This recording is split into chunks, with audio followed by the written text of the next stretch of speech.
जब भी बात बॉलीवुड में खूबसूरती की आती है तो दिमाग में बस एक ही नाम आता है, मधुबाला का।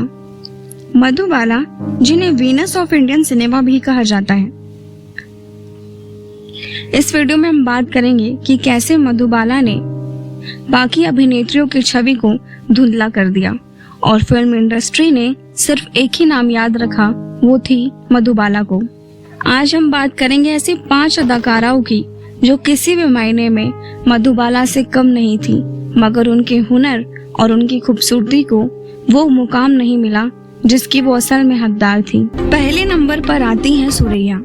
सुरैया, जो कि भारत की पहली फीमेल सिंगर सुपरस्टार थी, जिन्होंने अपनी फिल्म के गाने खुद गाए।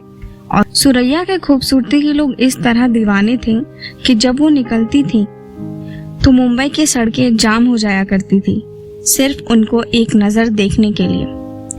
और उनकी आवाज का जादू हर दिलों पे छाया हुआ था। दूसरे नंबर पर आती हैं मीना कुमारी। मीना कुमारी, जिनकी खूबसूरती का मुकाबला शायद ही किसी और अदाकारा से किया जा सकता है, क्योंकि मीना कुमारी में वो काबिलियत थी कि वो बिना एक शब्द बोले पूरे फिल्म थिएटर को रुलाने का दम रखती थी।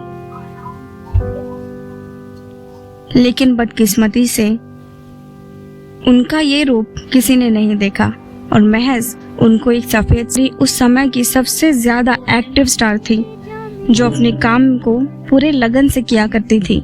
वो महज फिल्म के डायलॉग नहीं कहा करती थी, बल्कि अगर उसमें कोई चेंज करना है तो वो डायरेक्टर से बोलकर वो भी करवाती थी, अपने अभिनय को बारीकी से करना।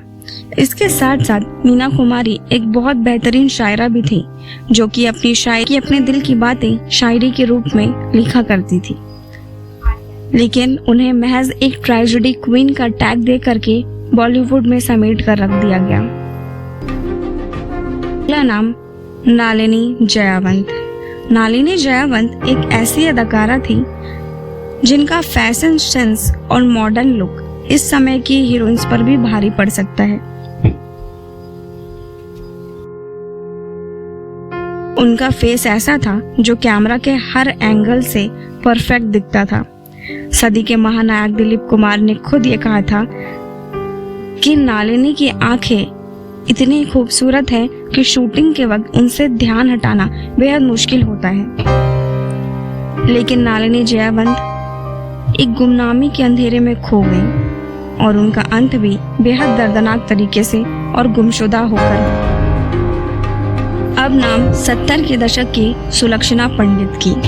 सुलक्षणा पंडित, जो कि सुरैया के बाद दूसरी ऐसी फीमेल स्टार थी जिन्होंने अपनी फिल्म में अपनी ही आवाज से गाने गाए।